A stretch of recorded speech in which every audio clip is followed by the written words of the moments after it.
Dr. Randall, the Soul Doctor, author of Soul Doctoring, Heal Yourself, Heal the Planet, shares her 40 years of experience as a cross-cultural practitioner, medical futurist, and expert in 20 different modalities of healing, along with amazing interviews with some of the leading minds in medicine and big thinkers in all walks of life.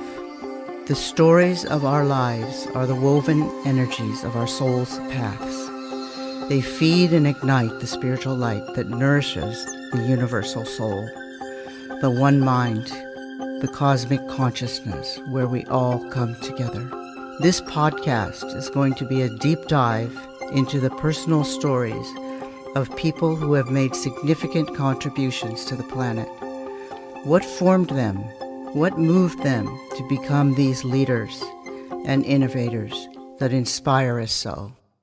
I'm really happy to have you on, Hannah. I'm really Hartwell. happy to be on here. Yeah, Hannah Heartwell, who is state champion, right? State track champion? Tell me. Yeah, for the community college division here in California. Yeah. Tell me what you won. What did you do? Well, this past November, I won the 5K race for our state championship down at Woodward Park in Fresno. Nice. And then in the spring, I won the 5K track race. Oh, wow. A multiple winner. Wow. I was a swimmer when I was your age, and I set the record for breaststroke back in the day. Oh, that's amazing. Do you still swim? That was a very long time ago. And then I was Olympic candidate, but I couldn't do it because I had such bad ear problem. Oh, wow. Yeah, but it was cool. It was good to get that far, right? So that's amazing. You were a community college cross-country champion, right? Yeah. Tell my guess, what's the difference between like cross-country and other kinds of running? Well, cross-country is basically any race at the collegiate level that isn't on a track, I guess. I mean, not just at the collegiate level. There's cross-country in middle school and high school and professional too.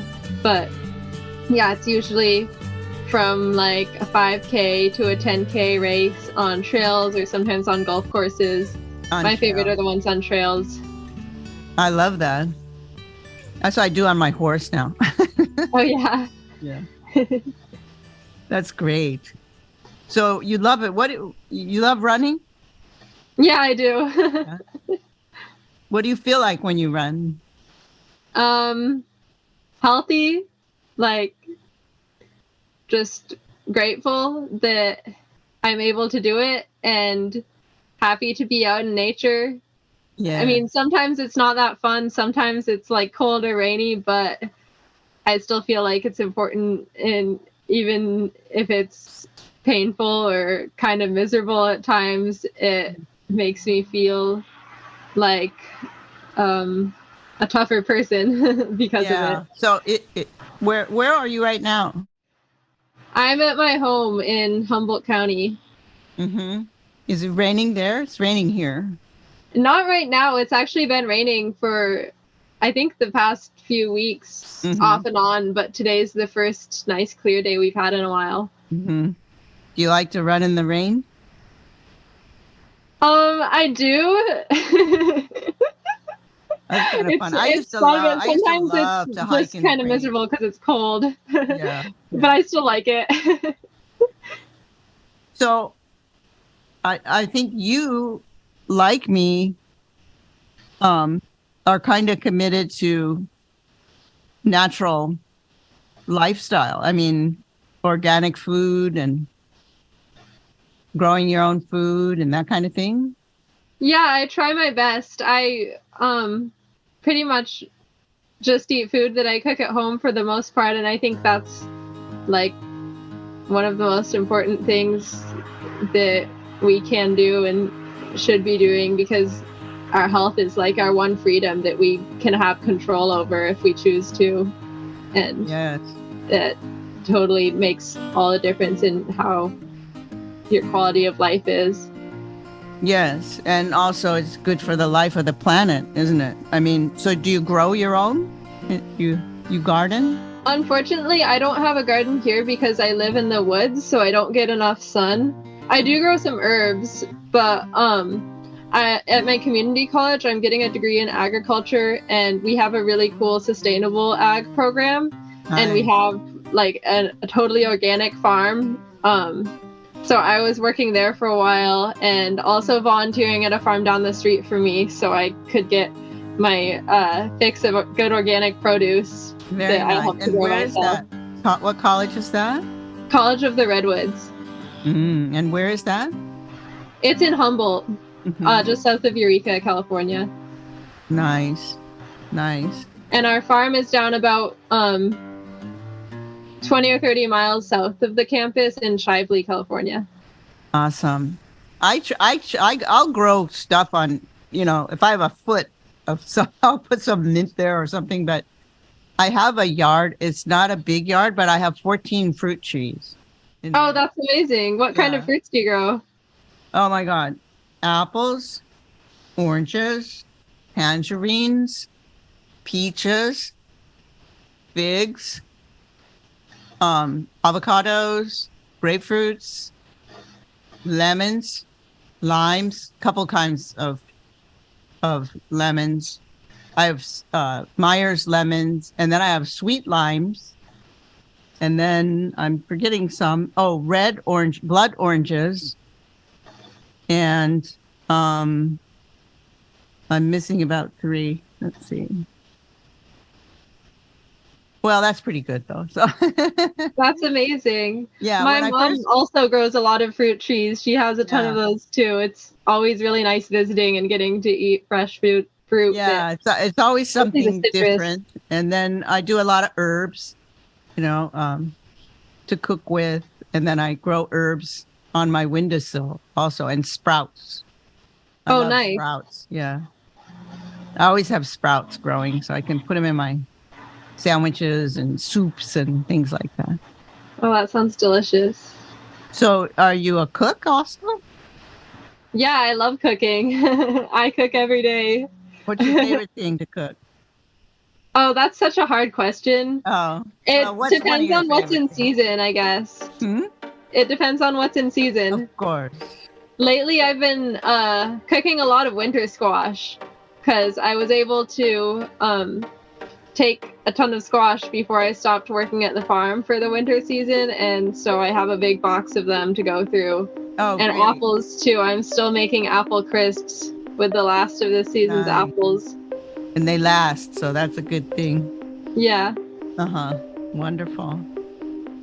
Do you like making soups and stews? I'm a big soup and stew person. Yeah.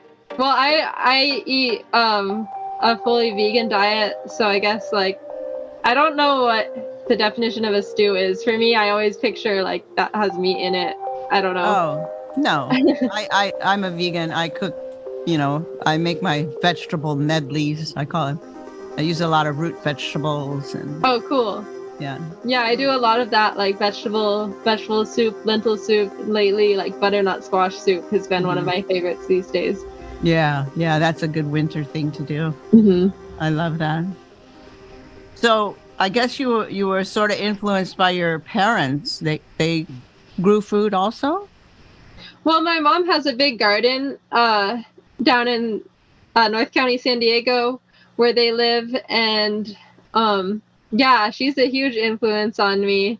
It's always been so amazing to just have so much fresh produce growing up there, and when I visited them too. So I aspire to have that someday. And I think it was just a really good mindset that my family raised me with, to try to produce as much food as you can on your own and try not to support the big corporations as much.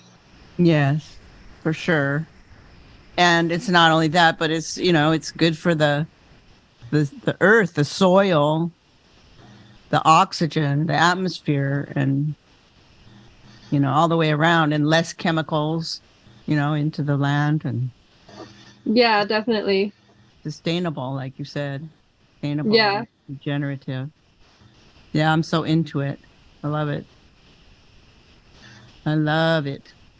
So, is this where you live now? Is this your home? Or you're just there for a while, or this is your...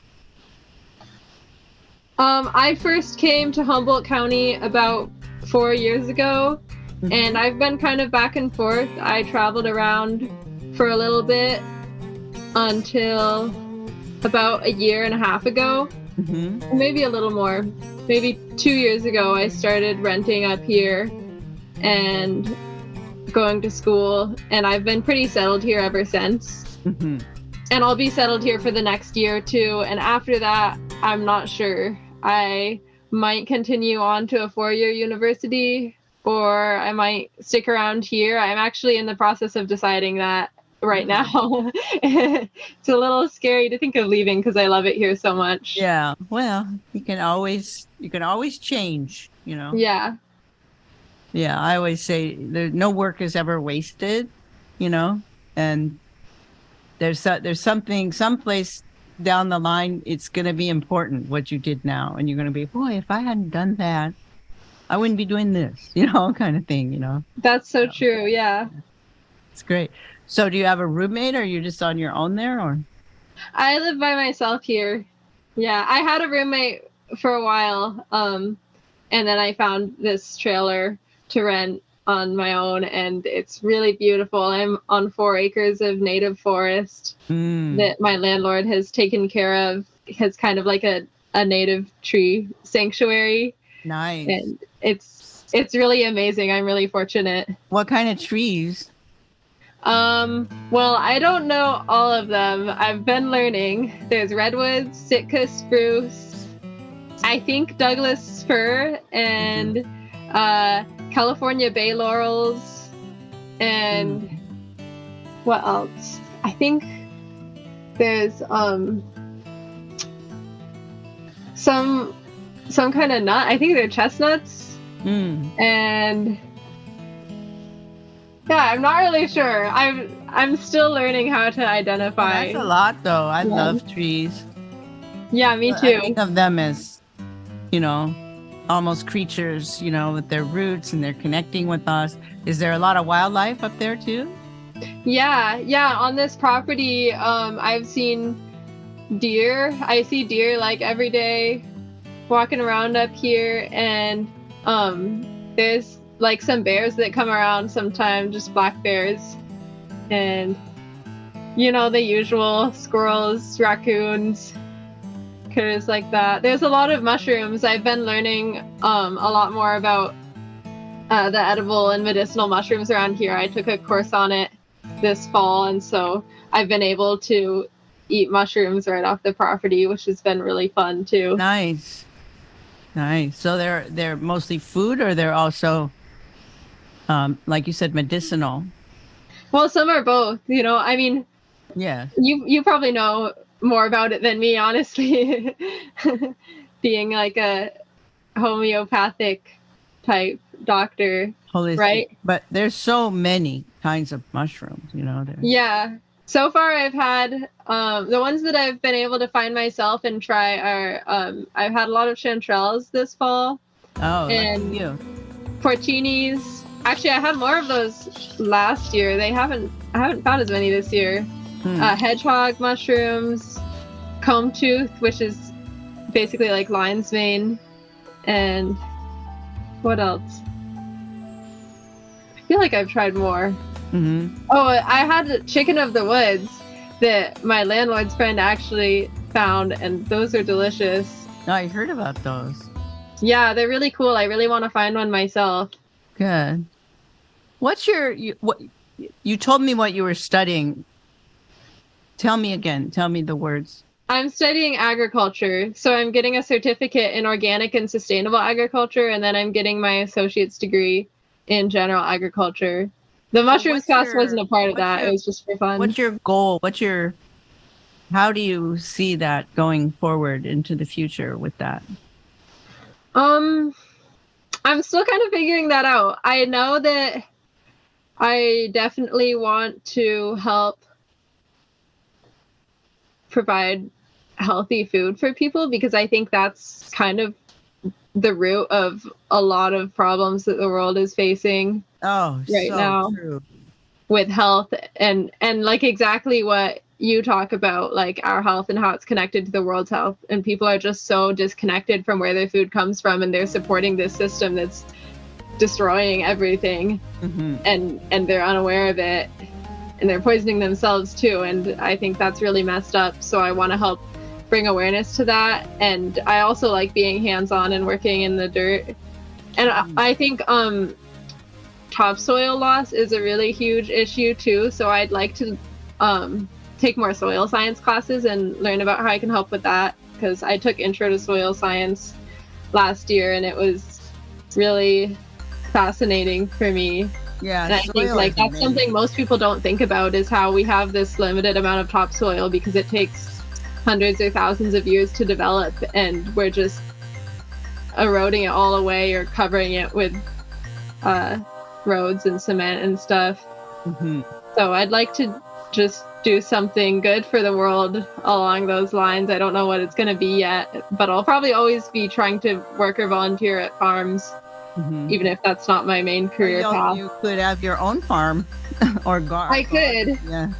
I do like the idea of having a small farm or homestead someday, but right now, like, there's just so much stuff that I'd like to try, and I don't know what I'm going to be doing. I can't really think of settling down long term in a place yet, but I'd like to do that with my family, have a place where my parents could be too when they get older. Yeah, that'd be great. That'd be great. So what was your favorite thing you learned about soil when you learned about soil?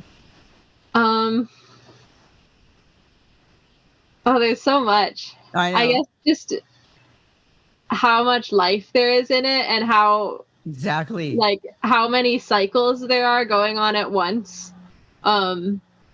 That like soil is essential to our water systems and to our atmosphere because of just all these cycles that work together, and it's just really harmonious. The gases, the CO2.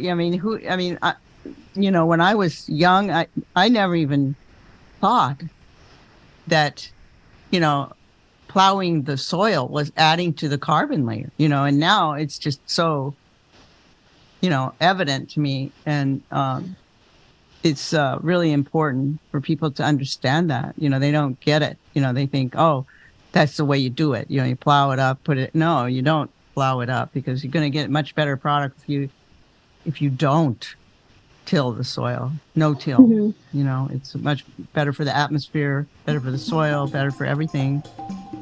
So the one sentence I love the most is, if you take a handful of soil, there's more organisms in that handful of soil than people that ever lived on the earth.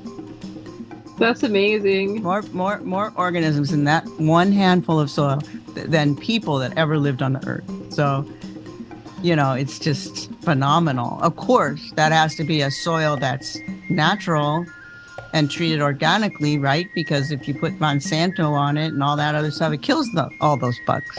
If you kill the bugs, you kill the plant. And people think that those chemicals grow plants, but only to a certain degree, and it's actually ultimately killing the plants. And that's the worst. I hate Monsanto and all those chemicals. Yeah, it's really messed up, and people just don't realize how important biodiversity is to the stability of everything, like the stability of humans existing. Right. And then, I think I wrote something on Instagram last week, how, it really has, the whole network has to do with the biodiversity, the number of animals and plants that are living the ecosystem, and where people don't pay any attention to that. They don't. Well, I think a lot of them just don't know. So I'm really encouraged to meet young people like you that know it, because you're talking it, and you're going to be talking it. Other people are going to be hearing it, and it's going to become more prevalent. The importance of that. Yeah, there's a lot of people, kind of in my circle up here, people that are in their 20s like me, that are kind of on a similar path, and I think it's really great to see so much of that going on around here. Like, we have so many little local farms and stuff. Mm-hmm. I think just being in a place that's a little more rural, compared to where I mostly grew up down in San Diego County, people are just a lot closer to nature and understand more why it's important. Mm-hmm. So it's really nice to see that. And then it's a little sad sometimes to go back down through the cities and realize just how disconnected people are. Yeah, that's the word. But being in a place like this gives me hope. Mm-hmm. Yeah, it's the interconnectedness of all the different animals and plants and things and people, and even down to the health of the soil and the organisms of the soil, that are ultimately going to save the planet. So thanks for doing that. Thanks for thinking about that and making that one of your life goals, I guess. Right? Well, I just hope to do more someday. I always feel like there's more that I'm capable of, and I guess right now I am like going to school and stuff, so that's something. But I look forward to getting my hands dirty more someday. Yes. Well, not only is it that good for what you're doing, but it's good for you. When we get out and dig in the, that's like replacing our microbiome in the best way, right? Is to dig in the soil. Yeah. Bugs get on us and in us, and that's why I like that movie, the first one, the Avatar, because it really emphasized how we're all connected through a network. Oh, I haven't seen it. Oh, you didn't see the first one? Well, I saw Avatar. I've seen the live action version of Avatar: The Last Airbender, but you're talking about the other Avatar, right? Yeah, the first one. Yeah. Okay.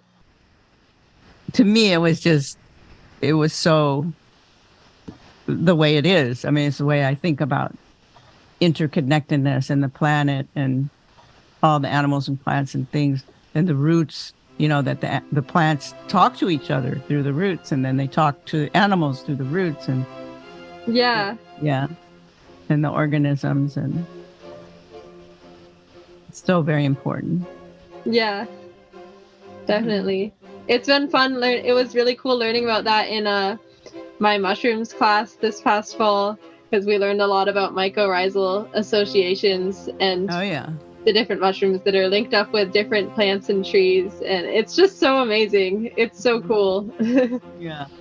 There's this one. Have you read that book, Regeneration?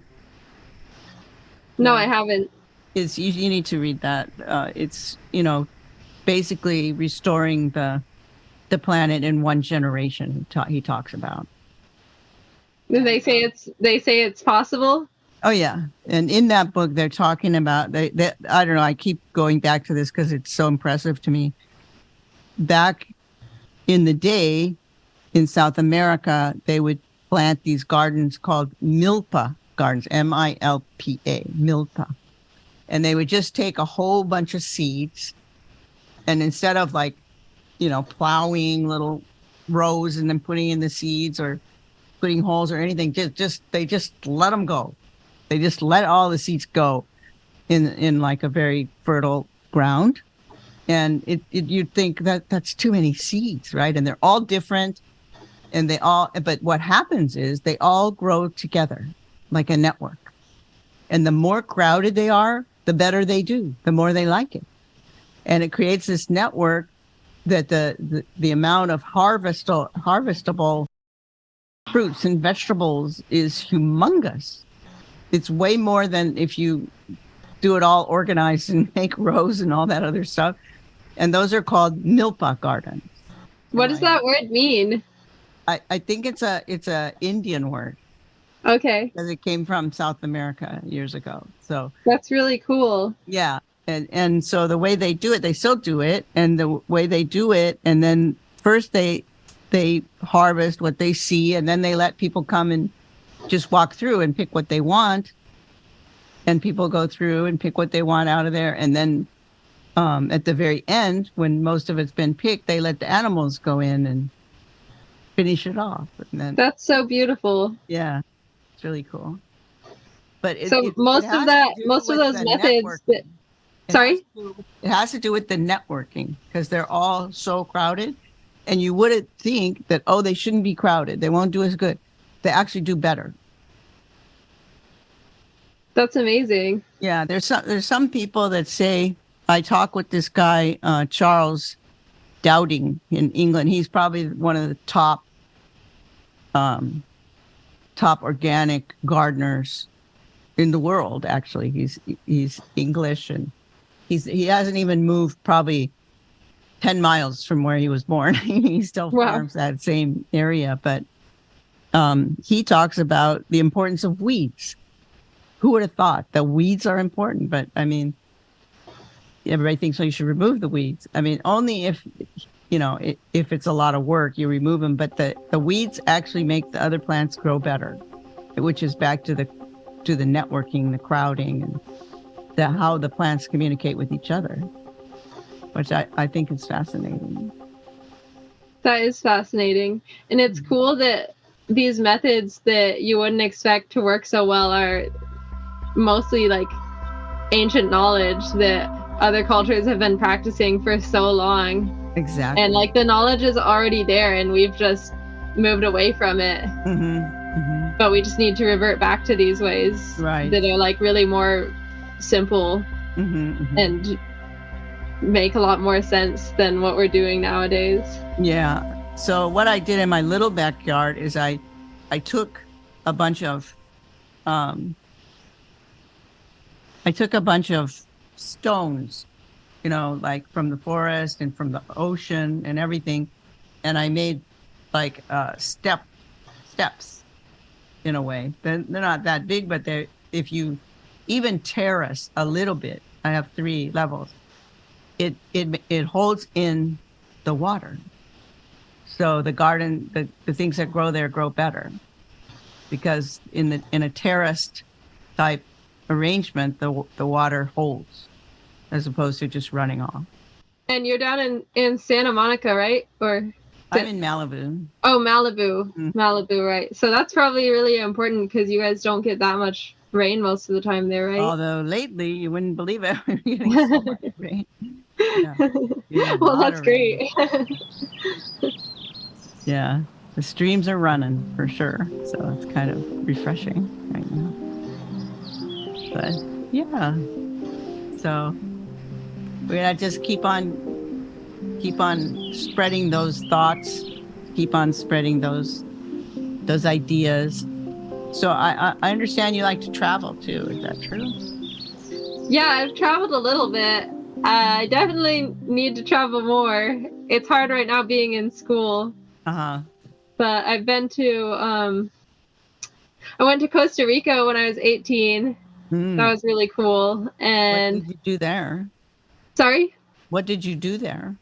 So one of my best friends, her family I think like co-owned an Airbnb down there, and they told me they wanted someone to go down there and kind of watch over the property for a while. And so it was like a free place to stay, and I just helped clean it up a little bit and watch over the place. And I hung out there for 2 months, and it was my first time being in another country, so that was really exciting. I didn't speak Spanish as much as I would have hoped to, because I was really shy about it.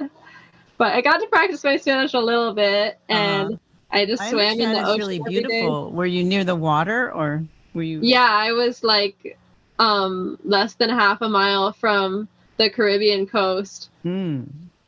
It was really amazing, and I started eating plantains. I had never had plantains before, but I got really into plantains, and I just ate like really good, fresh, simple food, just beans and plantains, and I would make salsa every day and rice, and just spent every day out in the sun working out and swimming. And I got to be part of an ayahuasca ceremony, which was really spectacular. And another friend of my good friend's family, who has the Airbnb there, came to stay. And so I had met her once briefly, but I didn't really know her. And we ended up sharing a bed there for a week. And she's super adventurous and has traveled all over the world on her own. And she woke up one morning with the idea of hitchhiking to Panama. So we did that together. And it was really cool, which wasn't very far. It only took us a few hours. But we spent a couple of days in Panama and stayed at a hostel there. Nice. That was fun. Yeah, I've never made it there yet. I'd like to. Oh, you definitely should. It's really beautiful. Yeah. I have a lot of friends that went there kayaking. I used to be a big kayaker back in the day. But... Oh, really? Did you do like camping trips or just day kayaking or?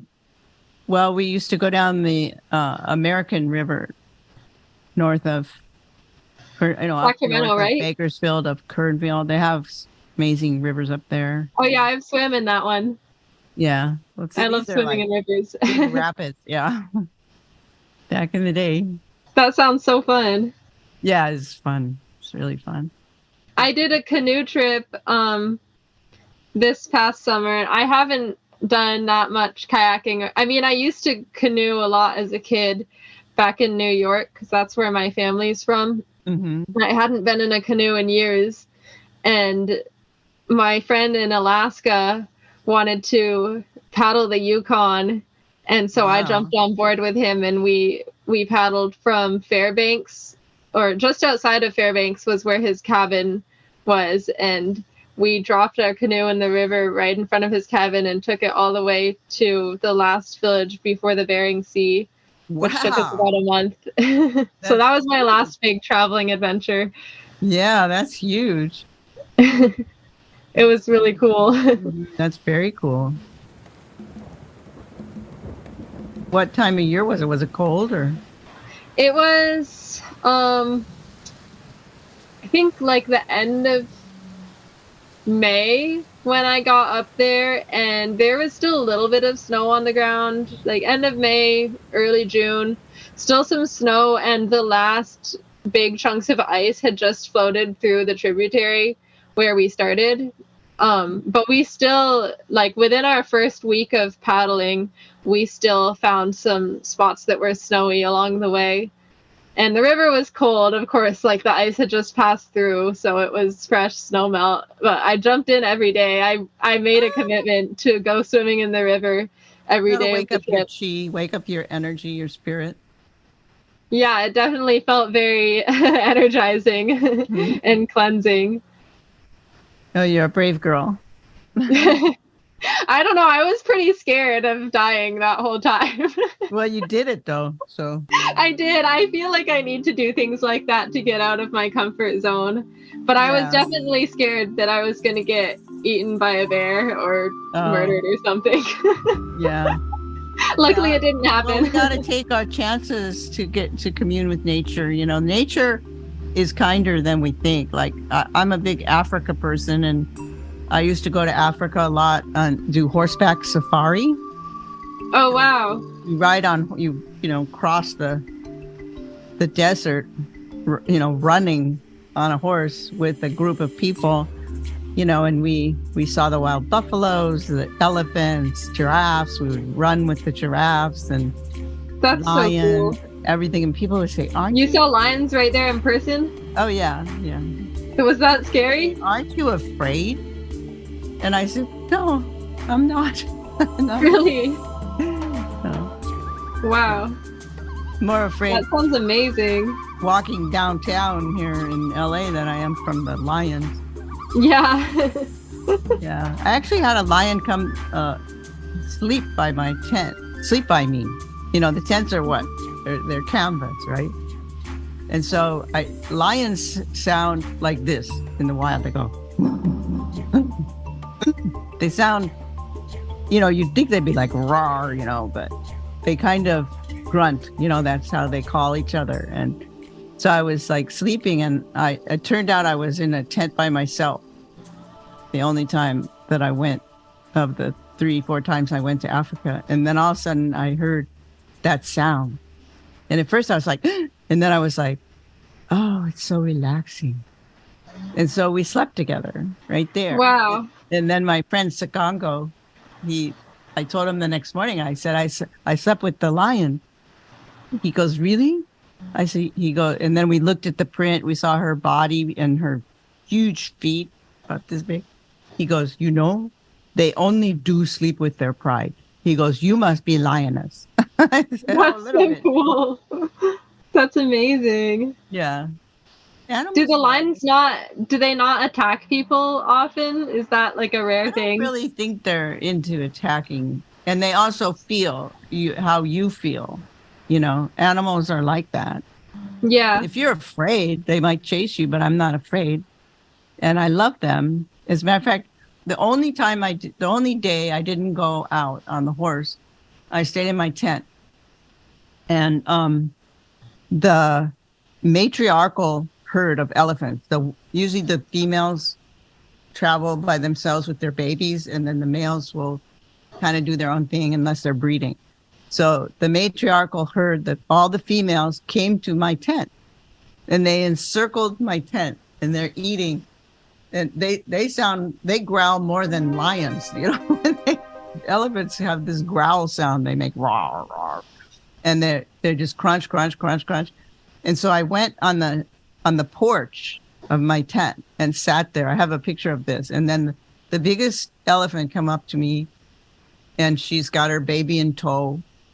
And there were about 8 of them, and they all had babies, 1 or 2 babies. And she put out her trunk like this, and she went and sniffed me all over my head. Wow. And then and then I got nervous, and then I go, okay.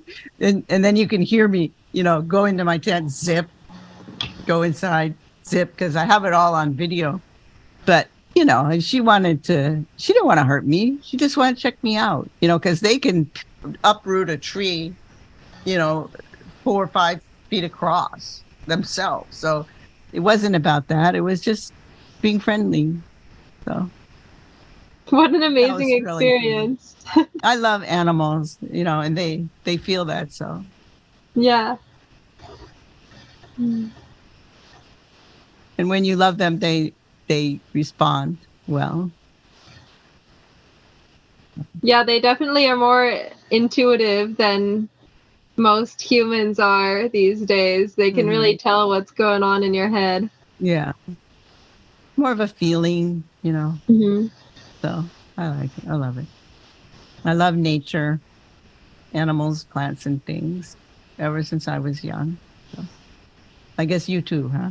Yeah. All right, Donna. Yeah, of course. Thank you so much for joining me. Is there anything you'd like to share with us before you go?